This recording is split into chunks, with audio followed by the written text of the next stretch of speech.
Hello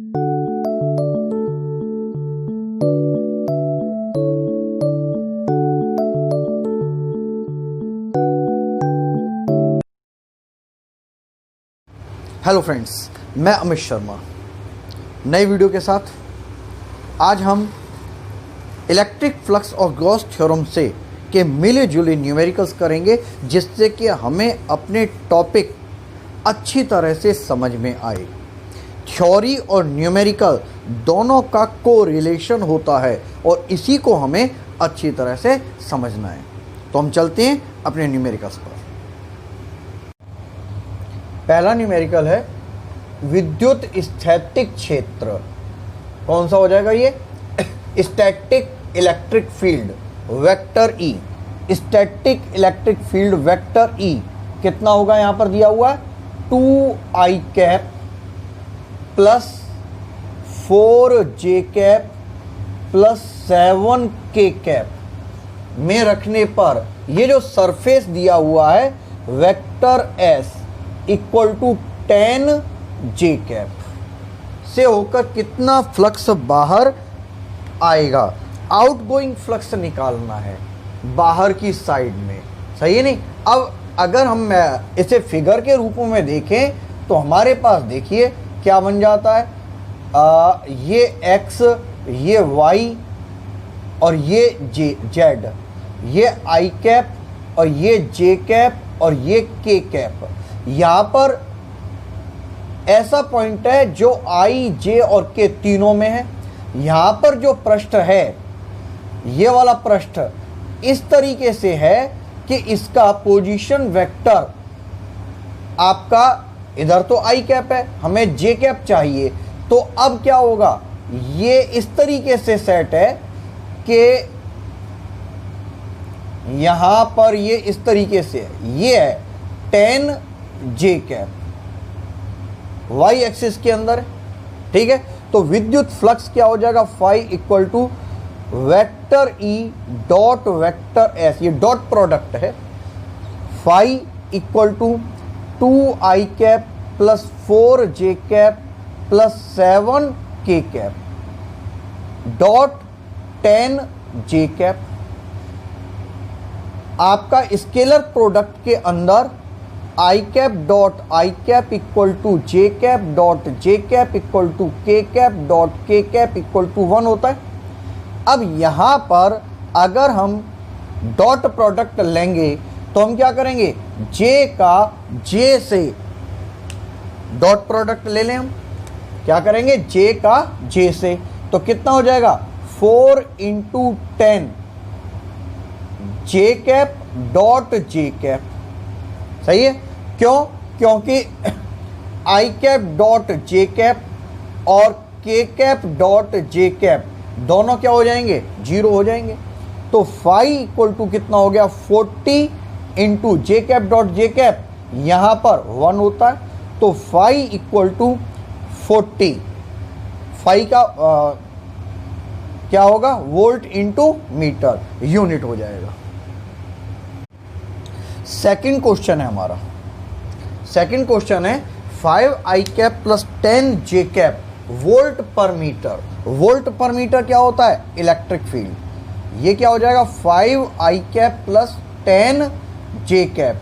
हमारे unit से ही हमें अपनी फिजिकल क्वांटिटी पता लग जाएगी, सही है नहीं? एक समान विद्युत क्षेत्र में 0.2j cap metre square, 0.2j cap area है। एरिया कितना हो जाएगा? वेक्टर एस लेते हैं हम। वेक्टर एस कितना होगा? 0.2j cap. एरिया का एक सरफेस रखा है, सरफेस से आउटगोइंग इलेक्ट्रिक फ्लक्स निकालना है। मतलब फाई यहाँ पर निकालना है, जैसे ऊपर निकालना था वैसे यहाँ पर। तो फाई इक्वल टू क्या हो जाएगा? Vector E dot vector S. E का मान 5i cap plus 10j cap dot 0.2j cap. यहाँ पर डॉट प्रोडक्ट लेना है। अब या तो आप दोनों का अलग अलग मल्टीप्लाई कर दें, तो यहाँ पर क्या हो जाएगा? 1.0, 5 का 2 से मल्टीप्लाई करेंगे इन दोनों का, या ऐसे रख दें 5 into 0.2 I cap dot J cap plus 10 into 0.2 J cap dot J cap. तो यहाँ पर क्या बात बन गई, क्योंकि I cap dot I cap बराबर J cap dot J cap बराबर K cap dot K cap equal to 1, then I cap dot J cap equal to J cap dot I cap equal to I cap dot K cap equal to के cap dot I cap equal to क्या हो जाएगा, ये 0 मान हो जाएगा। Then phi equal to यहाँ पर क्या हो जाएगा 1.0 इंटू आई कैप डॉट के कैप का मान 0 प्लस यहाँ पर हो जाएगा 22.0 इंटू 1, तो हमारे पास मान कितना आएगा 2.0 वोल्ट इंटू मीटर। ये हमारा सेकंड क्वेश्चन का आंसर हो गया।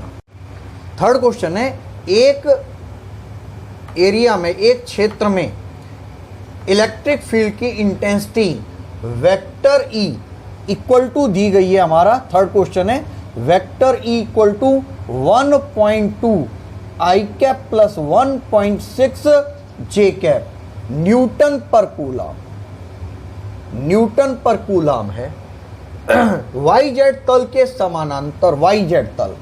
अब हम क्या करते हैं, इसे इस तरीके से लेते हैं, ये हमारा x, ये वाला y और ये वाला z, तो वाई जेड तल के पैरेलल, ये हमारा वाई जेड तल है, तो यहां पर इस तरीके से ये एक एरिया है पैरेलल 0.2 वर्ग मीटर एरिया, एरिया एस लिया हमने 0.2 वर्ग मीटर, हम ये कर लेते हैं S इक्वल टू 0.2 वर्ग मीटर एरिया के आयताकार रेक्टेंगल सरफेस से इलेक्ट्रिक फ्लक्स फाइंड आउट करना है।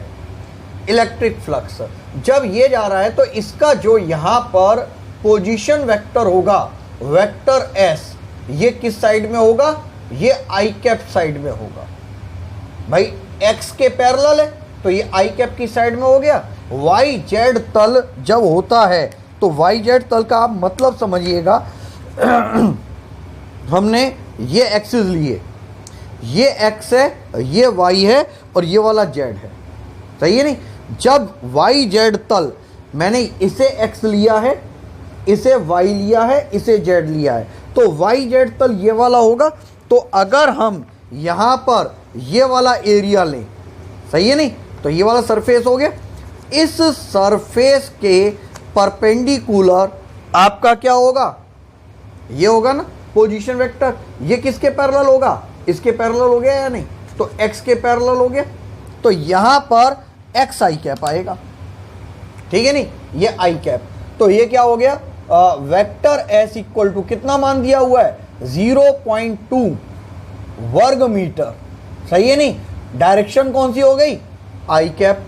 यहाँ पहले वाले क्वेश्चंस में हमें एरिया की डायरेक्शन आई जे और के दिए हुए थे, सही है नहीं, परंतु यहाँ पर हमें वाई जेड तल दिया है और हमें ये देखना है कि ये किसके समानांतर वेक्टर आता है, पोजीशन वेक्टर यानी कि एरिया वेक्टर आता है।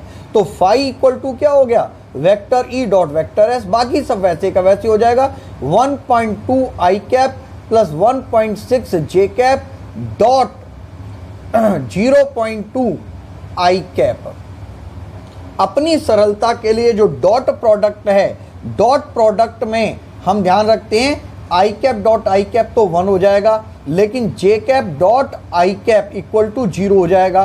तो हम क्या करें, आई कैप को आई कैप से मल्टीप्लाई कर दें, 12 2 जा 24, एक और एक 2 पॉइंट यहाँ पर आ जाएगा 0.24 I cap dot I cap, then phi equal to 0.24 volt into metre. ये हमारा इलेक्ट्रिक फ्लक्स फाइंड आउट हो जाता है। क्वेश्चन है फोर्थ हमारा, एक समरूप विद्युत क्षेत्र, समरूप uniform electric field vector E का मान क्या दिया हुआ है आपको 3 × 10⁻³ I cap newton per coulomb. देखो यहां पर डायरेक्शन दी हुई है, आगे क्या है 10 centimetre into 10 centimetre, 10 centimetre into 10 centimetre के सरफेस से कितना इलेक्ट्रिक फ्लक्स मिलेगा। तो ये आपका एरिया है, centimetre into centimetre 100 centimetre square. ये एस दिया हुआ, वेक्टर एस नहीं है, ध्यान रख लेना। ये तो आई कैप है वेक्टर, और ये वेक्टर नहीं है। यहाँ पर मान कितना दिया जा रहा है 100 इंटू सेंटीमीटर स्क्वायर को मीटर स्क्वायर में बदलेंगे 10⁻⁻² मीटर का होल स्क्वायर। सेंटीमीटर को मीटर में बदल दिया मैंने, ठीक है नहीं। अब इसे हल करेंगे 100 इंटू 10⁻⁻4 मीटर स्क्वायर, सही है नहीं। तो ये एस इक्वल टू क्या हो जाएगा 10⁻⁻2 मीटर स्क्वायर। ये सब का सब अदिश है, सदिश नहीं है, क्योंकि यहां पर डायरेक्शन नहीं दी, डायरेक्शन हमें निकालनी है। स्थिति समझिए आप, यहां पर यह अवस्था दी गई है हमें, ये हमारे 3 एक्सिस हैं, x axis, Y axis, Z axis. यहाँ पर आई कैप, ये जे कैप और ये के कैप।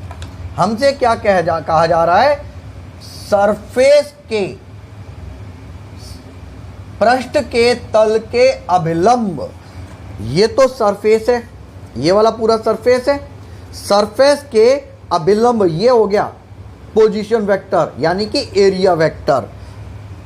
एक्स अक्ष से 60 डिग्री का कोण बनाता है, मतलब सरफेस का एरिया वेक्टर इलेक्ट्रिक फील्ड से 60 डिग्री का कोण बनाता है। यहां पर ये आई कैप है ई, तो हमने क्या किया, आई कैप की डायरेक्शन में ये तो हो गया आपका वेक्टर ई, ये आपको ध्यान रखना है, ये आपका वेक्टर ई है, सही है।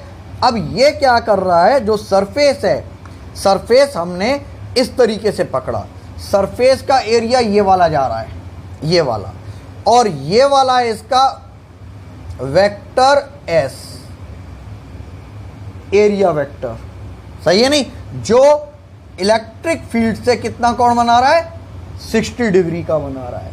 तो ये एक्स की साइड में क्या है, यहां पर वेक्टर ई है, यहां पर आपको वेक्टर ई मिल रहा है। अब एस को क्या करेंगे, ई की साइड में लेकर आएंगे, तो ये क्या हो गया, perpendicular, hypotenuse and base. Base equal to क्या आ जाएगा, एस कॉस 60। तो ई और एस दोनों एक ही साइड में हो गए, तो यहां पर हो जाएगा आपका वेक्टर एस इक्वल टू क्या आ जाएगा, एस कॉस 60 डिग्री। और किस साइड में पहुंच गया, ये आई कैप साइड में पहुंच गया या नहीं, एक्स अक्ष की साइड में ही है। तो एस का मान कितना हो गया 10⁻⁻2 कॉस 60 डिग्री आई कैप। तो 10⁻⁻2 इंटू कॉस 60 1/2 आई कैप, ये वेक्टर एस आ गया। अब हमारे पास जो मान आएगा, फॉर्मूला क्या हुआ, phi equal to vector E dot vector S. Vector E का मान कितना है 3 into 10⁻³ I cap dot product vector S का मान कितना हो गया 10⁻⁻2 अपॉन 2 आई कैप। तो मान कितना हो गया 3/2 into 10⁻³ I cap dot I cap. Clear.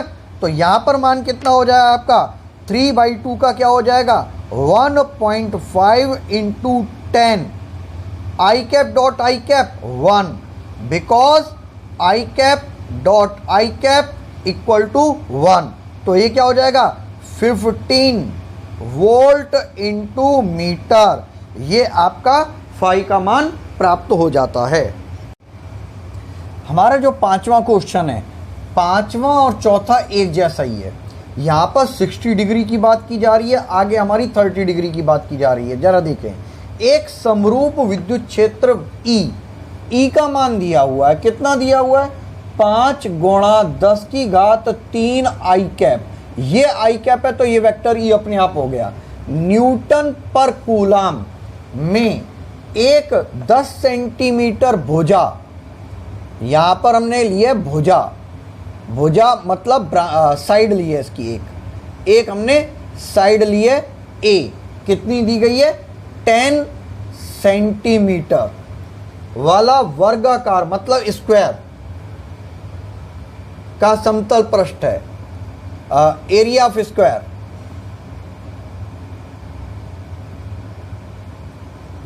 वर्ग का क्षेत्रफल क्या हो जाएगा साइड स्क्वायर मींस 10 सेंटीमीटर का स्क्वायर, देन एरिया आपका हो गया जो अपने एस लेंगे, S equal to 100 centimetre square, तो 100 into 10 to the power -4 metre square, this is S. YZ तल के समानांतर स्थित है। अब जरा YZ तल के समानांतर का मतलब समझिए, ये X, ये Y, ये वाला Z, ये वाला पूरा का पूरा आपका YZ तल है, सही है नहीं। अब इसके पैरेलल है, मतलब YZ तल में इस तरीके से स्थित है, इस तरीके से ये YZ तल हो गया है नहीं। अब YZ तल में इसका जो एरिया वेक्टर है वो किसके पैरेलल है, एक्स एक्स के पैरेलल है, मतलब आई कैप के पैरेलल हो गया।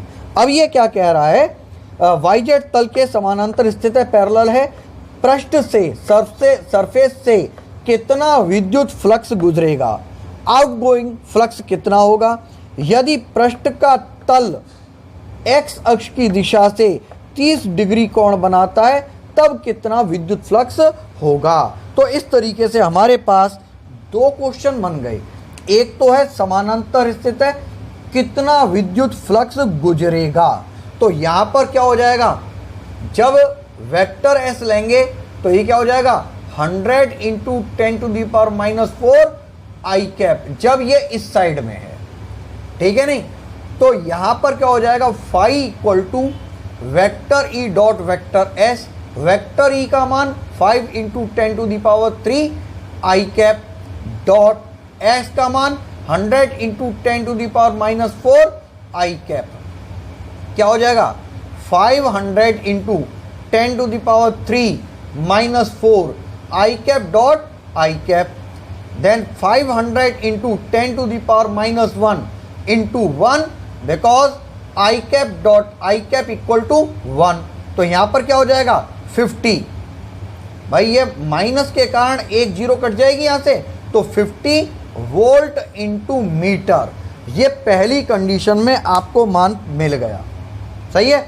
अब ये कह रहा है कि यदि सरफेस को एक्स एक्सिस की दिशा से 30 डिग्री कोण पर मोड़ दिया जाए, मतलब पहले ये था, अब इसे इस रूप में कर दिया जब वेक्टर एस यहां पर है और 30 डिग्री पर है, तो हम क्या करें, यहां से परपेंडिकुलर डाल दिया, ये वेक्टर ई की साइड थी, भाई आई कैप में है ना, ये ई की साइड है और यहां पर ये वाली साइड एस की है, तो ये क्या हो जाएगा perpendicular hypotenuse and base, base क्या हो जाएगा एस कॉस 30, तो ये दोनों एक साइड में हो गए, सही है। सेकंड केस के अंदर वेक्टर ई का मान आपको दिया हुआ है 5 into 10 to the power 5 into 10 to the power 3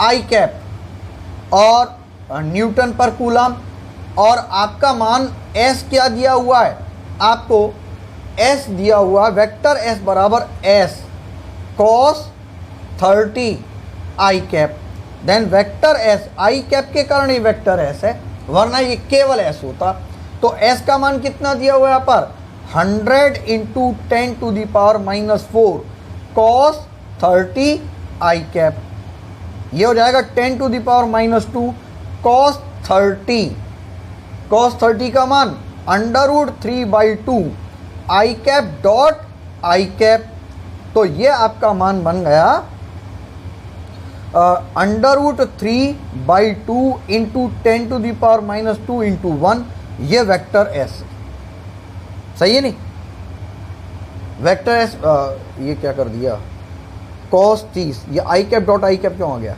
हम केवल ऐसे ही निकाल रहे हैं ना, यहाँ 10⁻⁻2 इंटू √3/2 आई कैप, ये एस का मान है। अब ई हमारा ये रहा और एस हमारा ये वाला है, ई और एस, तो फाई इक्वल टू क्या होगा, vector E dot vector S. तो वेक्टर ई का मान कितना हो जाएगा, यहाँ पे वेक्टर ई का मान है 5 × 10⁻³ I cap dot vector S का मान √3/2 इंटू 10⁻⁻2 आई कैप। तो ये क्या बन गया, 5/2 √3 10⁻³ I cap dot I cap. तो 5/2 2.5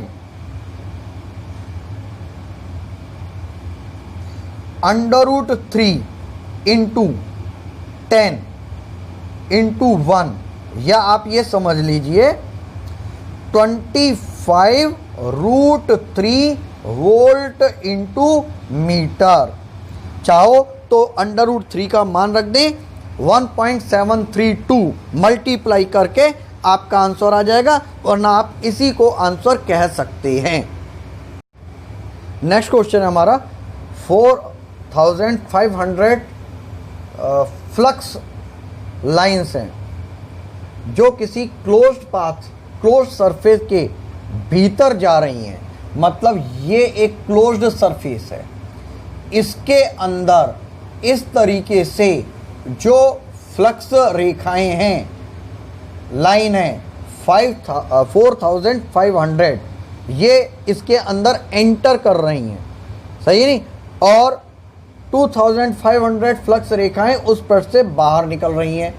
ये यहाँ से जो बाहर निकल रही हैं ये आपकी है 2500, सही है, ये निकल रही हैं। तो इसके अंदर कितना आवेश उपस्थित है ये हमें निकालना है।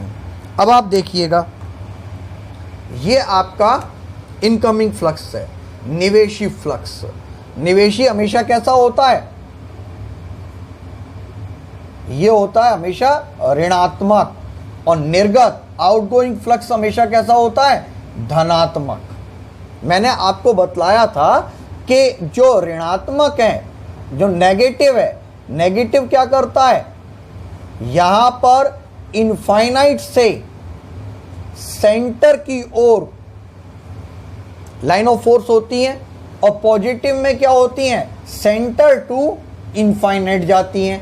तो ये तो हो गया सेंटर, ये हो गया इनफाइनाइट से सेंटर आ रही हैं और सेंटर से इनफाइनाइट जा रही हैं। तो इनफाइनाइट टू सेंटर नेगेटिव हो गया और सेंटर टू इनफाइनाइट पॉजिटिव हो गया। तो हमने इसे ले लिया φ1 इक्वल टू 4500, और ये हो गया φ2, ये हो गया प्लस 2500।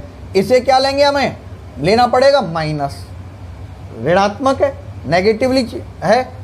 तो यहां पर टोटल फ्लक्स कितना होगा, टोटल फ्लक्स होगा φ2 माइनस φ1। देखो ये स्केलर क्वांटिटी होती है, स्केलर क्वांटिटी को अगर हमने यहां पर नेगेटिव लिया है और यहां पर पॉजिटिव लिया है तो ये तो ऐड होंगी, वरना ये क्या हो जाएंगी, माइनस। फाई इक्वल टू यहां पर क्या हो गया आपका, φ1 प्लस φ2 ले लो। φ1 कितना है, -4500 प्लस φ2 क्या हो गया, 2500। तो यहां पर कितना हो जाएगा, फाई कितना हो गया, -2000 वोल्ट इंटू मीटर। ये वोल्ट इंटू मीटर आपको मानना, उसका क्या यूनिट लिखना होगा। तो फाई का मान आ गया आपका -2000 वोल्ट इंटू मीटर। अब हमें क्या निकालना है, फाइंड क्या करना है, क्यू, चार्ज पता करना है। और चार्ज तो फाई के फॉर्मूले में नहीं है, इलेक्ट्रिक फ्लक्स में नहीं है, किस में आएगा, गॉस थ्योरम में आएगा। गॉस थ्योरम कितनी होती है, phi equal to q upon, sorry मैं लिख देता हूं पूरा, 1/ε0 इंटू बाउंडेड चार्ज।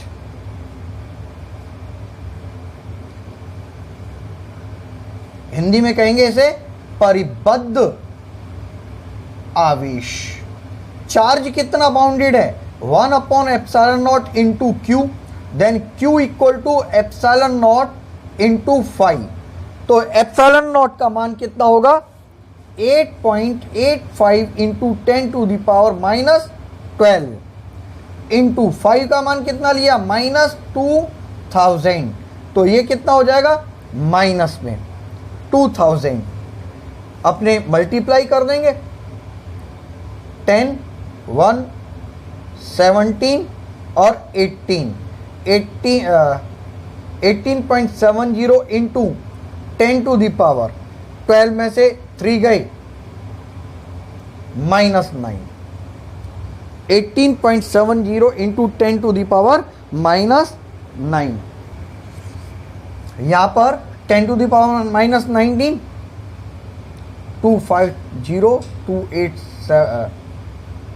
17, 16, 17 आएगा यहाँ पर 17.70 माइनस यहाँ पर 8 है 9 है, इसे नीचे ले जाते हैं तो क्या हो जाएगा यहाँ पर मान आ जाएगा 0।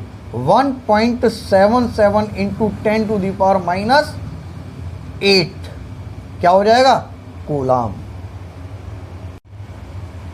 निम्न चित्र में एक चित्र दिया हुआ है, कैपिटल आर त्रिज्या का बेलन है, कैपिटल एल लंबाई है, जो वेक्टर ई तीव्रता के समरूप विद्युत क्षेत्र में रखा गया। बेलन से आउटगोइंग टोटल इलेक्ट्रिक फ्लक्स निकालना है।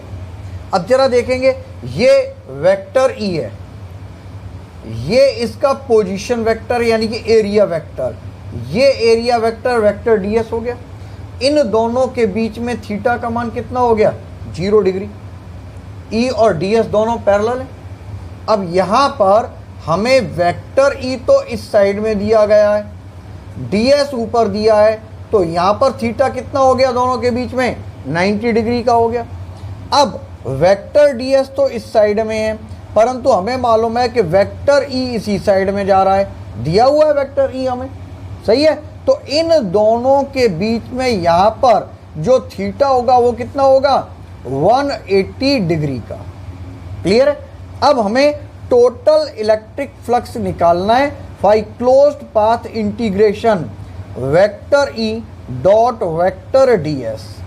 अब इसके अंदर टोटल सरफेस के लिए निकालना है हमें। सरफेस हमारे 3 पार्ट में है, तो हम क्या करेंगे integration of S1 vector E dot vector DS plus integration of S2 vector E dot vector DS plus integration of S3 vector E dot vector DS. ये हमने 3 पार्टों में S1, S2 और S3 में डिवाइड कर दिया।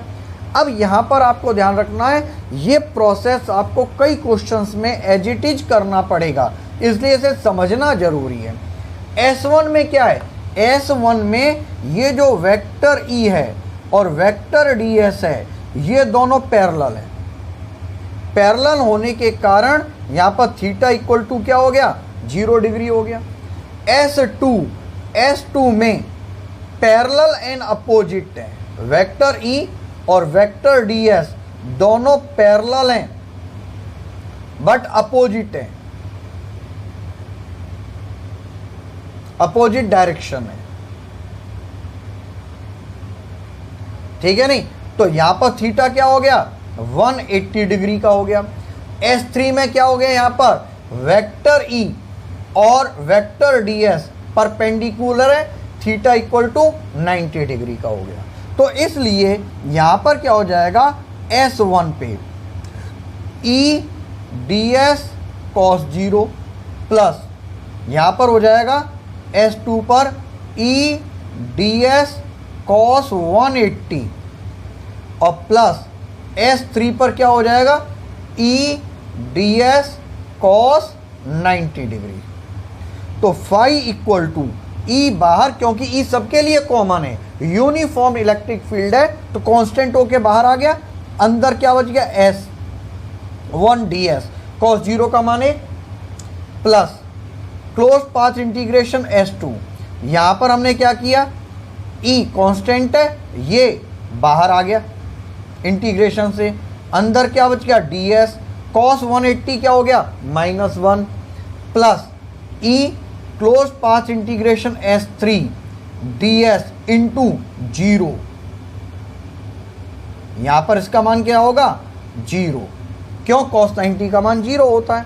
तो फाई इक्वल टू यहां पर क्या हो गया, यहीं पे कर लें ज़्यादा से रहेगा, फाई इक्वल टू ई। अब देखेंगे आप integration of S1 of vector ds। मैंने आपको एक कल मैंने वो करवाया था, आपको सिलेंडर लिया था हमने, सिलेंडर ये वाला था, एक सरफेस ये वाला, एक सरफेस ये वाला एरिया, सही है नहीं। तो अब यहां पर देखो, यहां पर अगर हम इस तरीके से छोटे छोटे एरिया लें, अनगिनत एरिया होंगे, अगर इन सब एरिया का टोटल करेंगे तो हमें इतनी एरिया प्राप्त होगा ना, सही नहीं। तो इसका एरिया कितना है, S के इक्वलेंट है। जैसे यहां पर है वैसे यहां पर है, तो अगर S2 के लिए भी लेंगे तो भी हमें यही मान प्राप्त होगा। तो यहां पर क्या होगा, E इंटू S, -1 की जगह यहां पर माइनस आ गया, E इंटीग्रेशन ऑफ ds क्या हो जाएगा, ये भी S हो गया, प्लस ये वाला मान कितना हो गया 0। तो फाई इक्वल टू ये भी कट के क्या हो जाएगा 0। तो यहां पर जो इलेक्ट्रिक फ्लक्स होगा, टोटल आउटगोइंग इलेक्ट्रिक फ्लक्स 0 मिलता है। हमारा क्वेश्चन है, निम्न चित्र में ये वाला फिगर दिया हुआ है, विद्युत क्षेत्र की तीव्रता intensity of electric field plus x दिशा में है। मतलब क्या हो गया इसमें कि ये जो x डायरेक्शन है, इस डायरेक्शन में इलेक्ट्रिक फील्ड वेक्टर E है, और E का मान क्या दिया हुआ है, E का मान दिया हुआ है 5ax प्लस 2b, सही है। और यहाँ पर हमें दिया है A का मान कितना दिया हुआ है 10 न्यूटन कूलाम इनवर्स और मीटर इनवर्स, और B का मान क्या दिया हुआ 5 न्यूटन कूलाम इनवर्स। तो E इक्वल टू क्या हो जाएगा 5 इंटू A की जगह क्या आ जाएगा 10x प्लस 2 इंटू B की जगह क्या आ गया 5, then E equal to 50x plus 10, ये आ गया न्यूटन पर कूलाम। अपने ये लेकर चलते हैं। अब यहां पर हमारा E का मान आ गया, E हमारा इस दिशा में x डायरेक्शन में है, मतलब I कैप डायरेक्शन में है। पहली बात आपको ये समझनी है। दूसरी बात क्या कह रहा है कि x मीटर में A व B नियतांक है, क्या निकालना है, क्यूब से गुजरने वाला विद्युत फ्लक्स, इलेक्ट्रिक फ्लक्स, क्यूब। मैंने आपको बताया था ये क्यूब है, घनाभ, सही है नहीं। अब यहाँ पर इलेक्ट्रिक फील्ड इस साइड में जा रहा है, क्लियर। तो हमारे पास हर एक साइड है, इन साइड के साथ हमें क्या करना है, हमें कॉम्बिनेशन करना है। अब देखो इस पॉइंट पर ये जो n साइड है हमारी, ये वाली n साइड, इसका जो वेक्टर होगा, एरिया वेक्टर वो वेक्टर ds इस साइड में होगा, इसका एरिया वेक्टर किधर होगा, इसका एरिया वेक्टर इस साइड में होगा। ऊपर वाले का एरिया वेक्टर वेक्टर ds ऊपर होगा, और नीचे वाला का एरिया वेक्टर इस साइड में होगा, क्लियर। तो अब एक बात देखिएगा, यहाँ पर इलेक्ट्रिक फील्ड हमेशा इस साइड में रहने वाला है। इसका इलेक्ट्रिक फील्ड यहाँ पर इलेक्ट्रिक फील्ड वेक्टर E, सही है। यहाँ पर इलेक्ट्रिक फील्ड वेक्टर E, यहाँ पर इलेक्ट्रिक फील्ड वेक्टर E। तो पहले तो इन चार को देखें, फिर आगे पीछे की साइड की बात करेंगे। यहाँ पर थीटा बराबर क्या हो गया 0 डिग्री, यहाँ पर थीटा बराबर क्या हो गया 180 डिग्री इन दोनों के बीच में। यहाँ पर थीटा का मान क्या हो गया 90 डिग्री, यहाँ पर थीटा का मान कितना हो गया 90 डिग्री। अब आगे और पीछे की बात, जब अब जरा इसे समझिए, मैंने आपको बता दिया था कि जो इलेक्ट्रिक फील्ड है वो इलेक्ट्रिक फील्ड तो इस साइड में जा रहा है, सही है नहीं। अब इसका पोजीशन वेक्टर ये इलेक्ट्रिक फील्ड की डायरेक्शन है, तो यहां पर इलेक्ट्रिक फील्ड तो ये वाला हो गया, यहां पर इलेक्ट्रिक फील्ड यही है, इन दोनों के बीच में 90 डिग्री का कोण बन गया, सही है।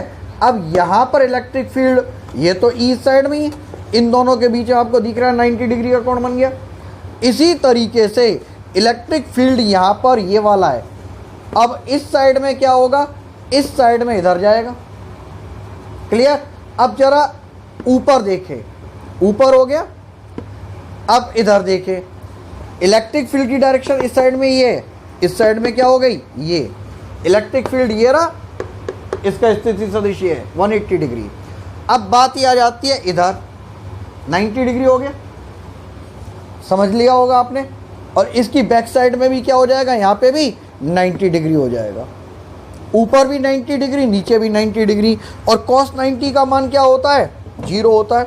अगर हम vector E dot vector D S निकालें, अब जैसे यहाँ पर ई का मान दिया हुआ था, मैं वेक्टर ई निकालूं तो क्या हो जाएगा, 50x plus 10 i cap newton per coulomb. Phi equal to क्या होता है, close path integration vector E dot vector D S. अब यहाँ पर 6 मान होंगे, 6 फलक है तो इसके 6 मान होंगे, हमने 2 मान लेने हैं m और n। या आप यहाँ पर देखेंगे, अगर हम cos 0 का मान 1, भाई यहाँ पर e ds cos थीटा होगा, आप ये समझ लीजिए s1 vector e dot vector ds plus integration s2 vector e dot vector ds plus s3 vector e dot vector ds plus s4 vector e dot vector ds plus integration s5 vector e dot vector ds plus s6 vector e dot vector ds। अब हमारे पास ये 2 opposite मान हैं, ये जो मैंने आपको लिया है s1 sorry integration of s1, इसको मैं कह देता हूं कैपिटल M सरफेस, सही है नहीं। तो ये क्या हो जाएगा, E ds cos 180 डिग्री। मैं इसके लिए बात कर रहा हूं, ये s1 लिया है मैंने जो M सरफेस था, ठीक है नहीं। दूसरा अपोजिट इसके ये ले लेता हूं, जो s2 मैंने लिया है इसको मैं कह देता हूं n सरफेस। n सरफेस पे थीटा 0 है तो क्या हो जाएगा, E ds cos 0 degree plus. अब जरा ध्यान से देखिएगा, पहले दोनों तो हो गए हमारे कवर, अब आगे वालों का क्या स्थिति बनेगी, आगे s3 4 5 6, यहां पर क्या बन जाएगा, इंटीग्रेशन ऑफ s3 90 90 90 और इसके पीछे वाला 90, आगे वाला पृष्ठ और पीछे वाला पृष्ठ। तो यहां पर क्या बन जाएगा, E ds cos 90 plus s4 E ds cos 90 plus s5 E ds cos 90 plus integration of s6 E ds cos 90। जहाँ तक अब आपको समझ में आ गई होगी स्थिति, क्या हो जाएगा यहाँ पर, phi equal to E ds cos 180, ये 180 डिग्री है, तो क्या बन जाएगा यहाँ पर, E तो बाहर आ गया, इंटीग्रेशन ऑफ ds यहाँ पर क्या हो जाएगा, -1 प्लस E बाहर आ गया, इंटीग्रेशन ऑफ cos 0 का मान 1, तो यहाँ पर ds आ गया प्लस 0, ये आपका s1 था, ये s2 था, जिसे मैंने m के लिए काम किया, n के लिए, बाकी सब 4 क्या हो जाएंगे, 0, क्योंकि सब जगह cos 90 है और cos 90 का मान 0 होता है। तो हमारे पास 2 सरफेस बचे, -E integration of ds plus E integration of ds। Clear?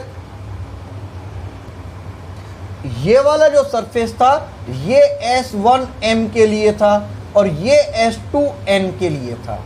अब जरा एक बात देखिएगा, हम इसे इक्वेशन नंबर 1 कर देते हैं। मैं एक बार इंटीग्रेशन ऑफ S1m निकालता हूं ds के लिए, सही है नहीं, E ds। इसे सॉल्व करते हैं अलग से।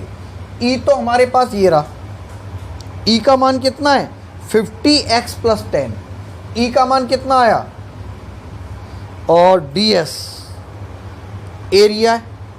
तो ये एरिया पहले आप चलो डायरेक्ट कर देते हैं, कोई फायदा नहीं होगा। फाई इक्वल टू माइनस ई का मान कितना है यहाँ पर 50x प्लस 10। हमने यहाँ पर आई कैप लिया था, ये माइनस आई कैप हो जाएगा। अपने क्या करते हैं, आई कैप को छोड़ देते हैं, यहाँ पर कैप नहीं लेते बिना विदाउट कैप, क्योंकि केवल ई ले रहे। यहाँ पर अपने मैग्नीट्यूड लिया है, मैग्नीट्यूड में 50x प्लस 10 आ गया इनटू एरिया। एरिया क्या होगा, एरिया हमारा इसका S, ये सरफेस है पूरा, तो ये स्क्वायर है अपने आप में। स्क्वायर कितना है 0.1, तो यहाँ पर क्या हो जाएगा इनटू 0.1 का होल स्क्वायर, इंटीग्रेशन, सही है नहीं, plus E 50x plus 10 into 0.1 square. बिगाड़ दो। अगर हम इन दोनों को देखेंगे तो ये प्लस, ये माइनस है, ये प्लस है, यहां पर तो बिल्कुल कैंसिल होके जीरो हो जाएंगे। पर आपको एक बात का ध्यान रखना है जो यहां पर अंतर पैदा करेगा, ये m के लिए काम हो रहा है, ये n के लिए काम हो रहा है, और ये जो m है ये कहां पर है, ओरिजिन पर। ओरिजिन का मतलब क्या हुआ, ये मूल बिंदु पर स्थित है। मूल बिंदु पर होने के कारण ये जो x है, xm इसे कहेंगे, ठीक है नहीं, और इसे क्या कहेंगे xn। तो ये जो xm है ये कहां पर है, जीरो, मूल बिंदु पर। ओरिजिन पर होने के कारण ये क्या हो जाएगा, जीरो। और xn, ये डिस्टेंस कितनी है, ये यहां से यहां तक की डिस्टेंस है। ये n पॉइंट यहां पर आ रहा है ना, ये सरफेस, ये यहां से लेके यहां तक की आ रही है, तो xn कितना हो जाएगा 0.1 मीटर दिया हुआ है। क्लियर होगी बात। दोनों सरफेस, ये मूल बिंदु पर है और ये 0.1 डिस्टेंस पर है। ओरिजिन और डिस्टेंस पे फर्क है, तो फाई इक्वल टू क्या हो जाएगा, minus 50 into 0 plus 10, 0.1 into 0.1 0.01 plus ये क्या हो जाएगा 50 इंटू एक्सेंट 0.1 प्लस 10 इंटू 0.01। जहां तक अब आपको क्लियर समझ में आ रहा होगा, तो phi equal to minus 10 into 0.01 plus 5 plus 10 into 0.01। अब जरा देखना, यहां से पॉइंट हटेगा, 10 आएगा, ये कट जाएगा, तो यहां पर क्या हो जाएगा 5 इक्वल टू माइनस, यहां पर क्या आ गया आपका, ये 10, ये कटेगा, 100 आएगा, एक जीरो से एक जीरो जाएगा, तो यहां पर क्या बच गया 0.1 प्लस 15 इंटू 0.01 100 माइनस 0.1 प्लस 0.15। सही है नहीं। तो अब यहां पर क्या हो जाएगा 0.15 में से 0.1 जाएगा 5.05 प्लस में आ गया या नहीं, तो यहां पर क्या हो जाएगा प्लस 0.05 वोल्ट इंटू मीटर। ये हमारा क्या हुआ, क्यूब से गुजरने वाला इलेक्ट्रिक फ्लक्स मिला है। ये फर्स्ट पॉइंट हुआ हमारा पूरा। अब हमारा दूसरा पॉइंट है। दूसरा पॉइंट क्या कहता है, क्यूब से बाउंडेड टोटल चार्ज निकालना है। ये गॉस थ्योरम से आएगा। गॉस थ्योरम से फाई इक्वल टू क्या होगा, 1/ε0 इंटू समेशन क्यू। सही नहीं, टोटल चार्ज समेशन हट जाएगा, क्यू रह जाएगा। टोटल चार्ज कितना लिया, Q. Then Q equal to ε0 into phi. ε0 क्या होता है, 8 कितना होगा, 8.85 इंटू 10⁻⁻12 इंटू 10⁻⁻12 इंटू फाई का मान ये वाला निकाला हुआ है 0.05, तो मल्टीप्लाई कर दें 25 2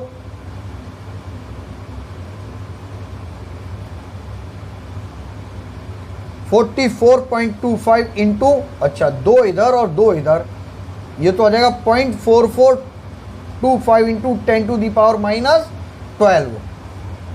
मतलब पॉइंट को इधर ले जाए 4.425 इंटू 10⁻⁻13 कूलाम। ये चार्ज हमें मिल जाता है, जो कि हमारा क्यूब से क्यूब वाला प्राप्त होता है। टोटल चार्ज हमें मिल जाता है। इस तरह से ये वाला पूरा क्वेश्चन हुआ। जहां तक है, एक बात और क्लियर कर देता हूं, यहां पर जैसे हमने लिया है, कुछ प्रॉब्लम हो सकती है कईयों को, तो हम क्या करते हैं 0.4425 इंटू 10⁻⁻12 हम क्या करते हैं, ऐसे लगाते हैं 1 2 3 4 4 जीरो आ गए। हमने क्या किया, एक जीरो को ऊपर ले गए, तो क्या हो जाएगा 4425 अपॉन 1000 इंटू 10⁻⁻13। 3 के बाद क्या हो जाएगा 4.425 इंटू 10⁻⁻13 कूलाम। ठीक है ना।